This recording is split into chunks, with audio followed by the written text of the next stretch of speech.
ఈ ఉద్యమ సహచరుడు సయ్యద్ రఫీ ఉన్నారు వీడియో కాల్లో. రఫీ గారు నమస్కారం. నమస్తే అండి. యా స్వాగతం. రఫీ భాయ్ నమస్తే. ప్రొఫెసర్ కోదండరావు ఉన్నారు ఇక్కడ, చెప్పండి. అదే సంతోషం. యాక్చువల్లీ నా ఒపీనియన్ ఏంటంటే, ఇప్పుడు ప్రభుత్వంలో ఉద్యమ నేతలు, ఉద్యమకారులు, ఉద్యమ నేపథ్యం ఉన్న వాళ్ళు భాగస్వాములు అయితేనే తెలంగాణకి ఏమైనా మేలు జరుగుతుందనేది నా అభిప్రాయం.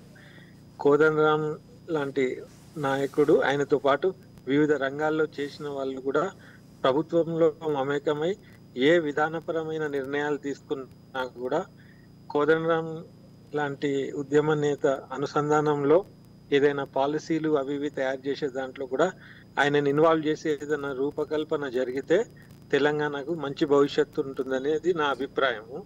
ఎందుకంటే 10 ఏళ్ళు ఏవైతే 9.5 ఏళ్ళు తెలంగాణ వచ్చినాక ఒక కోమాలోకి వెళ్ళిపోయినాం. అందరం జీవించే ఉన్నాం కానీ మన ఏ అవయవాలు పని చేయకుండా అయిపోయినాయి. మన ఆలోచనలన్నీ ఇప్పుడే కోదండరాం సార్ చెప్తున్నారు, అధికార మార్పిడి జరగగానే గుండెల మీద నుంచి కుంపటి తీసినట్టుగా చాలా మంది ఫీల్ అయ్యారు, నెత్తి మీద నుంచి ఒక నిప్పురవ్వల బుట్ట దించినట్టుగా ఫీల్ అయ్యారు అని చెప్తున్నారు.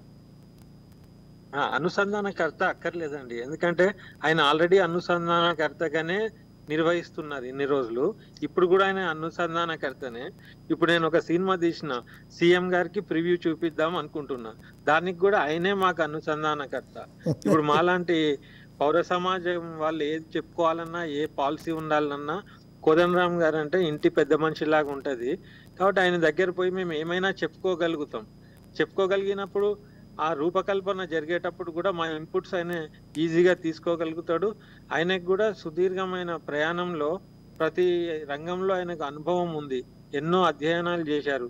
మేనిఫెస్టోలు తయారు చేసే దాంట్లో కూడా ఇప్పుడు కాదు, తెలంగాణ రాకముందు నుంచే ఆయన కంటిన్యూగా అదే పని మీద ఉన్నారు. ఆయన ఇంత అధ్యయనం చేసిన సోర్స్ ని ప్రభుత్వం వాడుకుంటే ప్రభుత్వానికే మంచిది, తెలంగాణ సమాజానికి కూడా మంచిది. కాబట్టి ప్రభుత్వం ఇప్పటికే డిలే అయింది. నా ప్రకారంగా ప్రమాణ స్వీకారాలు చేసేటప్పుడే ఆయనకు ఏదన్నా మంచి ఆయన పొజిషన్ చెప్తారని నేను వెయిట్ చేసిన, ఇంకా అది నాంచడం కూడా నాకు నచ్చడం లేదు. ఎందుకంటే ఇప్పుడు ప్రభుత్వం సెటిల్ అయిపోయింది ఆల్మోస్ట్.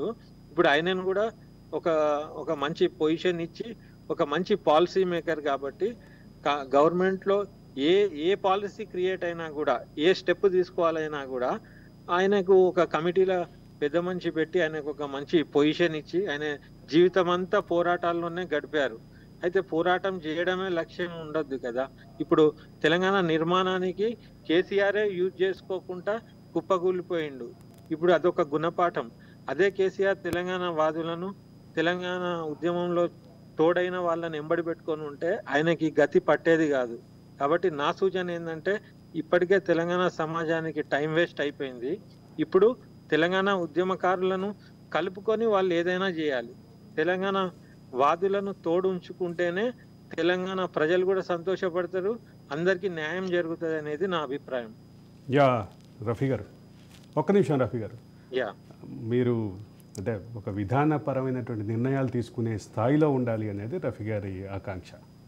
అందరి కోరిక. మేము కూడా ఏంటంటే మాకు కొంత భాగస్వామ్యం ఉంటే, యా ఇంతకాలం రకరకాల వర్గాల సమస్యల కోసం కొట్లాడినాం, ఏదైనా పరిష్కారం చేతనైన కాడికి చూపొచ్చు కదా అనేది మాకు కూడా ఒక ఆలోచన ఉంది, ఒక ఆశ ఉంది. యా ఆ ప్రయత్నం వాళ్ళు గవర్నమెంట్ కూడా ఒప్పుకుంది, తప్పకుండా వాళ్ళని కలుపుకోకపోతామని. యా మాకు కూడా అట్లాంటి కోరిక ఉంది. కాబట్టి అది తొందరలోనే నెరవేరుతుంది.